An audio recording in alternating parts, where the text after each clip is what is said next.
Football is back, and Lamine Yamal is still magic. Despite no Pedri, no De Jong, no problem for Barcelona as they absolutely humiliate Athletic Club. And you know what? Coming into this game, guys, I'll be honest, I thought Barcelona versus Athletic Club, you know, Nico Williams playing at the Camp Nou. Of course, it's a big moment as, you know, Camp Nou is reopened. Lamine Yamal only really, this is his first ever start at Camp Nou because he made his debut 3 years ago and then didn't play after that at Camp Nou. So there's a lot of stories coming into this game, right? Barcelona don't care about the stories. Lewandowski opens the scoring and then another Trivela assist from Lamine Yamal, and the floodgates just open and Athletic Club just concede. A red card as well. We got a lot to talk about, so make sure you hit the like button. Be sure to subscribe as well if you are new here. Now, let's start with, like I said, no Pedri, no problem. Well, that's not always the case, but today it seems to be the case for Barcelona because this is actually the first of time that Barcelona has played without De Jong and Pedri since March 2023. So that's over 2 years ago. And you know what? Shout out to Fermin Lopez and Eric Garcia with the little mask on today because I think they did an exquisite job, not just dealing with the pressure from Athletic Club when it came in little intervals, but also getting Barcelona going and getting them forward. I think Fermin Lopez covered so much blade of grass. He was everywhere, whether it was in the defensive actions or going forward, and he got that goal, and deservedly for me. That was a very deserved goal to cap off what was a good performance for him. But let's actually start with, obviously, I think Lamine Yamal. We have to talk about Lamine Yamal because 2 assists for him. The first assist is just what Lamine Yamal does. That Trivela assist, he has mastered it. You know, he has comfortably mastered it, and he should comfortably trademark it as well, because when Lamine Yamal does that Trivela pass, I think 8 times out of 10, it's landing at the foot of a player. Majority of the time, it is getting to its destination. And for me, there's not many players that can do it consistently. There's one thing about doing it once or twice, but doing it consistently to the way he does, for me, I just have to praise that. And then his second assist is just what Lamine Yamal does. Wriggles away from multiple players and plays the weight of the pass into Ferran Torres. Exquisite.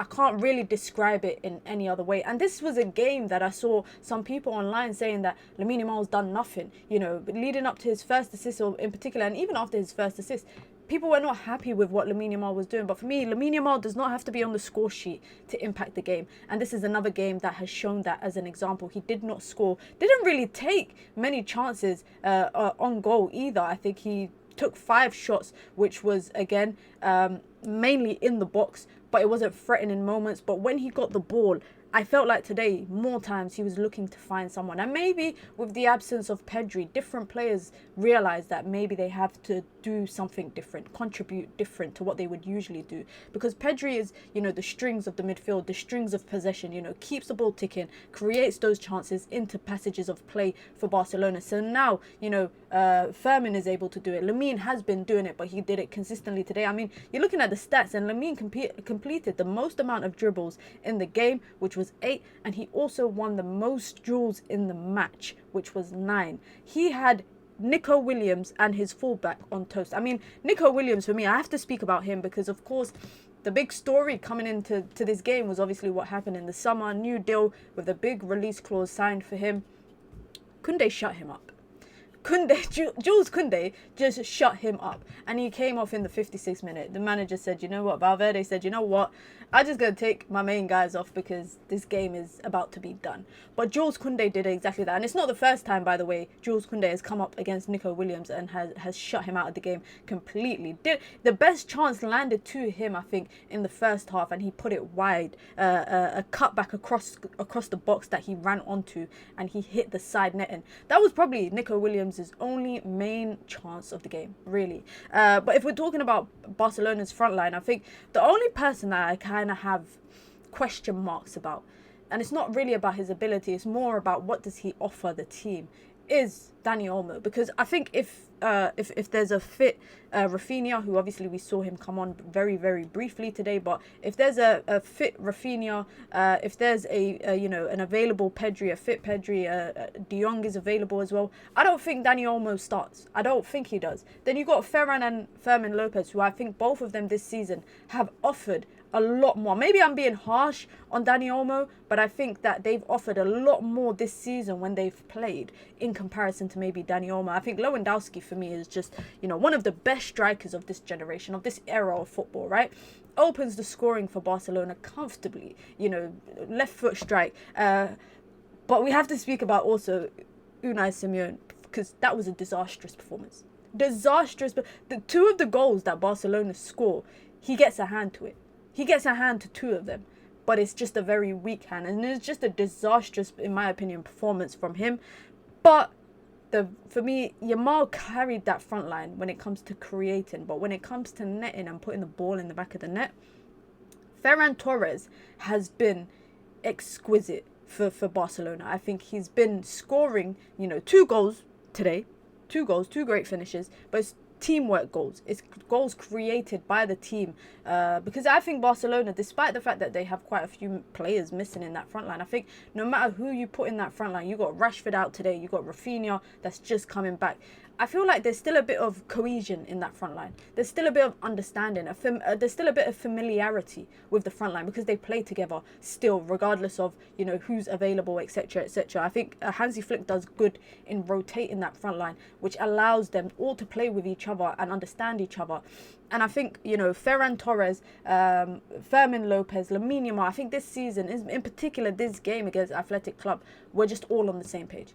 I think they were all on the same page. And I think Barcelona are looking better, especially with the prospect of players coming back from injury. Rafinha coming back will be very important. Hopefully, Marcus Rashford's flu injury is not that bad and he'll be able to return, because obviously the big game coming up is the game against Chelsea, which everyone is talking about. Everyone's looking forward to it. And obviously, I think Hansi Flick made those changes throughout the game. Lewandowski coming off, Fermin Lopez coming off, Balde coming off, a lot of players coming off. I think he made those changes, obviously, with that game in mind. Athletic Club are multiple goals down, red card. They ain't coming back into the game. They were not threatening after the last 20-25 minutes. So I think it's right for Hansi Flick to make those changes, number one. Number two, because that game on Tuesday is probably the most sorted game, I think, in the Champions League phase. I think everybody, no matter Arsenal playing Bayern Munich on Wednesday, we've seen that fixture before in the Champions League not that long ago. We saw it last season.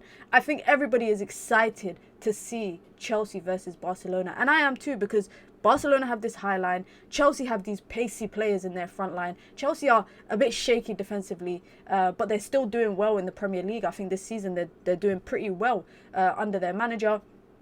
But they got the likes of Chalobah and Tosin Adarabioyo and just centre-backs for me that are a bit questionable. But then Barcelona are missing Pedri. Chelsea have Caicedo. They've got Enzo. I am looking forward to that fixture today, on Tuesday, sorry. And I think if today's game is anything to go by it, then Barcelona will be a very exciting team to play against Chelsea. They will have a lot to offer. And I think everybody's probably looking forward to that Lamine Yamal versus Cucurella battle. But Barcelona sit top of the table. Obviously, Real Madrid still yet to play on this weekend. I think they play tomorrow, if I'm not wrong. So they'll probably, Barcelona are probably hoping that they drop some points, but they're level on points right now. And obviously, there's a run of games coming up for Barcelona where if their players can return and be fit, I think everybody's looking ahead, to not just Deportivo, but also the week after that when Barcelona play Atletico. That'll be a very interesting game. But let me know your thoughts, Barcelona fans. What do you think of the game? I think Lamine Yamal's magic. He's always going to create something. And I'm very impressed with the way that Fermin and Ferran are doing this season. I'm very impressed with the way that they've stepped up when needed to be, especially today in a midfield where no De Jong, no Pedri, no problem. Fermin is going to step up when necessary. But let me know your thoughts down below, guys. Be sure to hit the like button. Be sure to subscribe as well if you are new here.